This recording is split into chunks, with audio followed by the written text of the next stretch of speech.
to take place. We need some background. Maybe we need theme music. That's Like what we the need. final countdown or something. The final, yeah. Good morning. It's Sean from Traffic Services. I'm joined by my partner, Brandon. He's right there beside me on the screen. It is the 1st of June. Very exciting day. Brandon, how's it going? How was your evening? Amazing. You know what? Even just knowing I was going into June's one of my favorite months. It's so warm. I'll take Yeah. it. What do we got? Warm is good. Hey. Yes. Oh my goodness. We got a bunch of stuff. Yeah.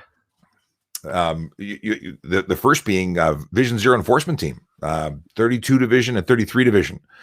Vision Zero Enforcement Team is something we update the location of every single day on social media. It is where our dedicated team of enforcement officers go to enforce the Big Four. Brandon, what are the Big Four? Take it away. Oh my goodness, putting me on the spot. So Big Four, we've got speed. That's numero uno. Distracted driving, impaired driving, and I'm drawing a blank on the last one. Aggressive driving. It's aggressive driving. Yeah. And you know what? It are the driving behaviors that more often than not lead to serious injury or death on our roadways.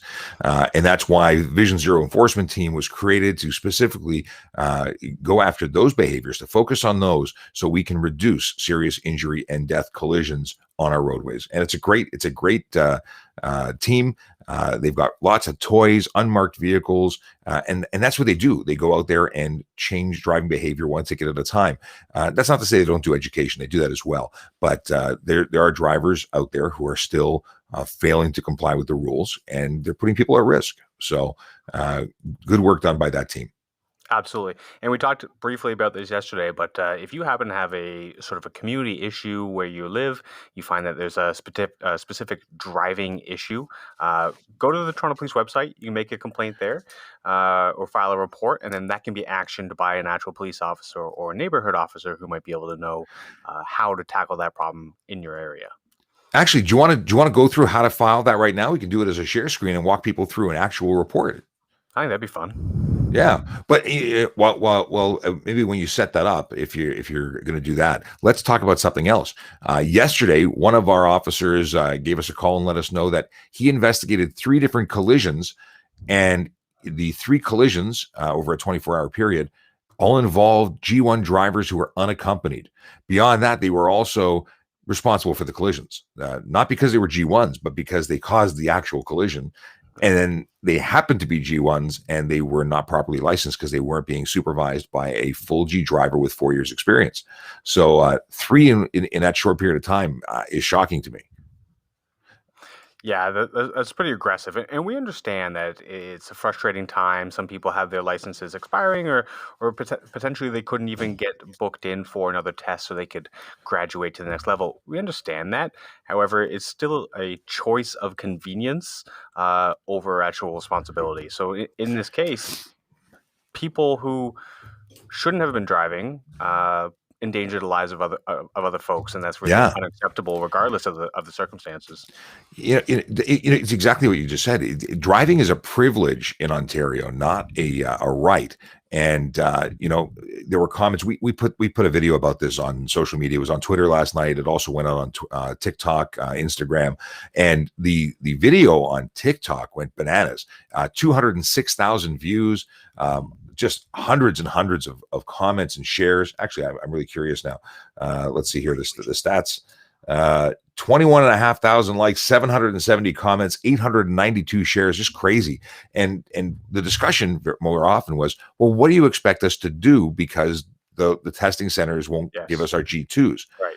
And the answer is wait. I mean, we get it. It's frustrating, but if you're a G1 driver, you can't go and drive alone.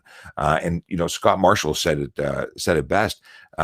That cars involved in a collision with a G1 driver unaccompanied, they're not going to get covered under insurance. Now, granted, if you cause a collision or if you're involved in a collision, the other party who is also insured would be covered by their insurance. Their insurance company might subrogate for some of the damages to your insurance company or your parents or the owner's insurance company. But the actual vehicle, you're probably not going to get covered. so that's something to be thinking of. Also, in all three of those situations, the owner or person responsible for that vehicle who knowingly lent the vehicle to an improperly licensed driver was charged in relation to that. You're not allowed to lend it to someone who doesn't have a license. It doesn't matter if they're a G1 unaccompanied, if they're unlicensed, if they're suspended. If you loan your vehicle to someone, you need to know that you're responsible for that. You have to make sure that they're licensed.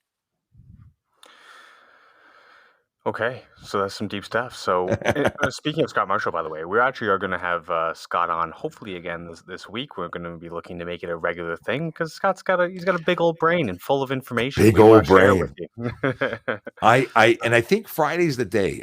He's pretty open to Thursday or Friday, but I think Friday close out with Scott Marshall is close out the week with Scott is probably a good thing. And he's a regular.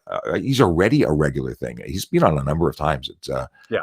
Yeah. He makes the For show. those of you, yeah, if you, oh, well, yeah, the voiceover cop and Scott Marshall are a good combo. And if you guys aren't aware of who Scott Marshall is, if you haven't seen our content yet, Scott Marshall, that's him, the Safe Driver. You can follow him at Safe Driver. Yeah. He also has a podcast that he does and a blog. So there's his blog right there. The podcast is every Sunday. It's quick, 15-20 minute situation, but it's very informative. Yeah. And he's a guy that not only is about safety, but he's about enjoying the road to the fullest in a manner that's going to keep everyone, kind of in line, right? Going to keep everyone happy, going to keep everyone safe. Yeah, and he's a driving instructor, so his information comes from an entirely different perspective than ours. And not to say we're both involved with education, but his focus is education from a different angle. We want to tell people what not to do because if you do it, you're going to get in trouble. He's going to tell you what not to do so that you stay safe and you have a good driving career. And it is a career, right? It's a long history that you develop, and people can read about. So, speaking of safety, we actually just finished Motorcycle Safety Awareness Month. However, that doesn't mean motorcycles are going away. In fact, there are probably going to be more and more of them on the road very shortly. Absolutely. And of all road users, they're considered some of the most vulnerable because they can move extremely fast, very agile vehicles, but they're not very well protected overall. You can be safe on them, Yeah. but that comes down to how you drive and how you prepare yourself for the drive. So the equipment, the gear you wear. I've had a little bit of that experience in my life. However, the guy over here has quite a bit more experience than me, and maybe you could talk to us about that. Sure. I've been riding since I was 16 years old. I got my my learner's permit, and I didn't even have training when I got it. I just got my learner's permit, bought a bike for $1,500 and hit the road. It was one of those experiences, trial by error. You drop your bike, you learn. It was like riding a bicycle. I rode a bicycle since I was smaller than 16. So riding properly. When I started, I wasn't wearing a leather jacket or anything. It was wear a helmet and go. But as we grow and as we develop, we realize that road rash and our skin are really important to us. Not getting the road rash and keeping our skin, that is. And I had all those scare tactics drilled into me about protect yourself, and you can do things to mitigate or reduce the injury if you're going to fall. And I've had a couple of crashes. I say a couple. I've dropped my bike. Very minor issue. Those fork locks, you got to be wary of those.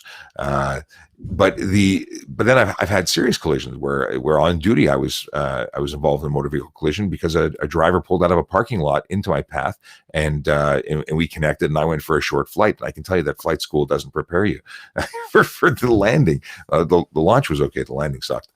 In any case, wearing a proper helmet, wearing gloves to protect your hands if you should fall, wearing proper boots to protect you. Everything you do is a preventative measure for the what if, and that's what you're concerned for, is the what if. And you could be the best rider out there, and somebody else changes your day, as someone changed mine. So behavior goes a lot to it. If you're exceeding the speed limit, you mentioned that they go very quickly. Well, they can accelerate quickly and they can decelerate quickly because they're very light. Right. And one of the things to take into consideration is other people may not be expecting you to do that. Motorists on the road, if you're accelerating heavily, don't realize how quickly you can get up to speed. And if you are accelerating and they're waiting to make a turn, are judging you based on what their experiences are, and it's probably not expecting you to zip by at Mach 1, and that can be a problem. Equally, when you're decelerating, you hit the brakes, you got no weight behind you, you can stop very, very quickly. The person behind you can't. So if you're braking heavily on a motorcycle and there's a dump truck behind you, they're going to be one with you very quickly. Things to take into consideration: driver training, best thing you can invest in when it's available. I understand that there's an issue with being able to get driver training right now for any vehicle. Be careful. Be careful for one. Drive within your abilities too, and get training whenever possible. And refresher courses. You can be an experienced rider, and I am an experienced rider, but I still qualified with the Motor Squad every single year and took advanced rider training whenever possible. So, best investment you can make is driver training when it's available. Absolutely, and I'm a huge advocate of like training, coaching. My avenue is I love fitness, and I've had a ton of coaches in my time, and they are infinitely valuable. And I imagine it's very much the same with driver training. I know police get extensive driver training as well, and it really does change your relationship with what the road is like and what you can do on the road. What I'm interested to find out, Sean, because your training was obviously different. You started at 16, you didn't necessarily have traditional training, but you've had much since then. How does driver training, or does it even prepare you for riding with a passenger? Because I see so many of these bikes with passengers, and it's like, man, that bike's not very heavy, and You know, those people are adding a significant amount of weight for the relative to the bike. I don't think driver training, police driver training, doesn't talk about passengers because there's only one seat on a police Right. motor. But I don't think passengers were really covered in the driver training I got years gone by, uh, other than discussion. I will say that a rider makes, or a passenger makes, a big difference, depending on your bike, depending on the size of the bike, depending on how much strength you have, and the behavior of the passenger. If you don't prepare your passenger for what's about to happen if they've never ridden, well, very often they get scared and do they act with their gut. So you start to go into a lean to your right, and they go, whoa, we're going to fall. And they lean to the left. Well, suddenly you're going straight again. And that's looking for a collision. And Wow. collisions can be caused by, I guess, bad passengers. But that's not bad because they're bad. It's bad because the rider hasn't prepared them for what to expect. And I would totally take a passenger, if it's their first time, on a little ride in a parking lot and get them used to the concept of what's about to happen.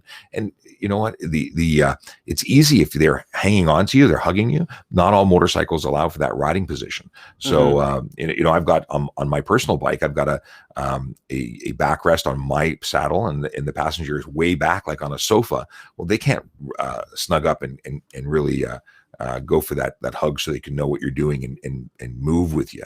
But if you had a race bike, for instance, you could really hang on. Granted, I tend to see people, the riders hunched over, and they're on the handlebars, and the passenger is just holding on to a little bar in the back. That doesn't look safe to me. I wouldn't want to be the back the rear passenger on a bike. But then again, I'm a big guy. The front wheel might be up in the air. That's not good. Fair enough. And another note on that is the level of responsibility you have for your passenger as a driver. So, Sean, maybe you could speak to this, but at least in my experience, when we've had collisions, so back when I was investigating collisions in the CIB, Mhm. there were collisions where if the driver was operating in such a way that they, were driving dangerously, driving carelessly, or even driving unlicensed. If they were driving and got into a collision and hurt the people in the vehicle, they were liable for the charges, additional charges on top, for the injuries of those people. And now, I imagine it's the same for motorcycles, but could potentially be worse. At the end of the day, the charges are the same. If you're operating a motor vehicle, you're responsible for what you do. And if you cause a collision and it results in injury, you could be charged in relation to that. There's nothing specific, motorcycle, non-motorcycle. But yeah, I Sure. mean, take into consideration the fact that it's not just you.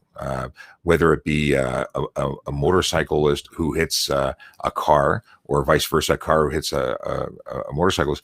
That driver who caused the collision is responsible, and you do have less protection. It's not to say motorcycles are dangerous, inherently dangerous.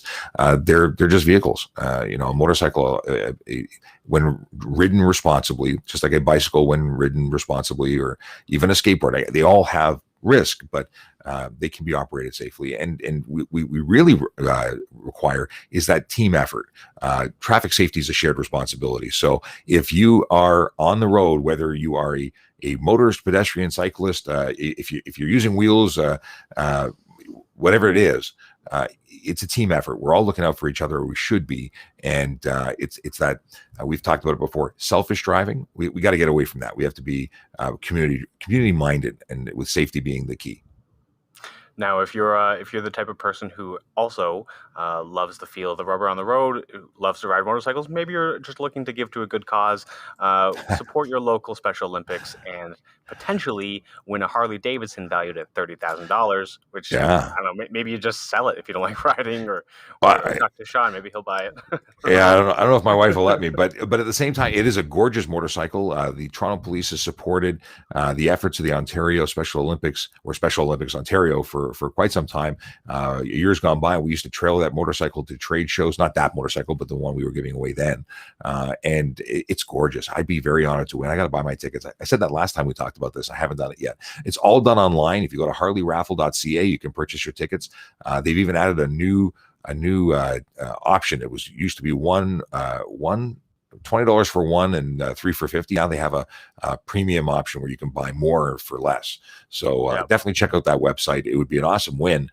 And I got to win. I want to win. Don't worry about buying tickets. I'll buy the tickets. Yeah. Everyone just pitch in. I'll get it. Yeah. So we're coming to about the end of our time here. We have to get ready for our next conversation over on TikTok, where we'll be hosting and taking everyone's questions. But if you're watching us here, follow us on Twitter so you can get the most up-to-date content as to new news that's rolling out, new content that we might be producing, things that matter to you here in the city. If you're on Instagram, you can get us same thing on Instagram as well. Traffic Services Toronto. We post some of our prettier content there. Subscribe to us on YouTube, because that's where you're going to catch this live conversation between myself and Sean, but also some of our schmees, the Scott Marshalls of the world, and more to come. We have some of our sergeants who are going to be coming on to speak with you guys as well. And if you have questions or you have concerns, you can also email us at trafficservices@toronto.ca. Hopefully tomorrow we'll get someone to join us. I was talking to Sergeant Warren Stein. He's our training sergeant at Traffic Services. He's been on before, and he's graciously offered to come back again. And you know what? We should also we talked about it briefly, but then I went off on a tangent with motorcycles, and we really should walk through about how to file a report in regards to local traffic concerns, or even concerns about a specific driver, because that's all available online. And we had someone, a VIP, mention that we should actually do the walkthrough, the how-to. So we'll do that. And we ran out of time for today. But thank you very much for joining us. We didn't get any questions. We always welcome live interaction. This is broadcast on YouTube and Twitter, along with Facebook. Ask your questions. We'll put them on screen. We'll answer them live. And we do that while we're on TikTok for about an hour every day.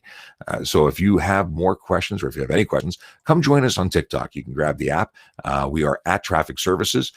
You will get our faces talking at you and answering your questions in a really personal environment. So that is live only. It's not recorded, or at least it's not rebroadcast. So you got to be there to ask those questions. You won't be able to watch later. That's right. Okay, well, we'll see you guys over there. You'll see sounds my good face and lots of his voice. And okay, guys, thanks for coming today. We're gonna wrap it up there. Awesome. Well, I will sign off, and we'll see you tomorrow. See you later, guys. Oh, what happened? I'm back.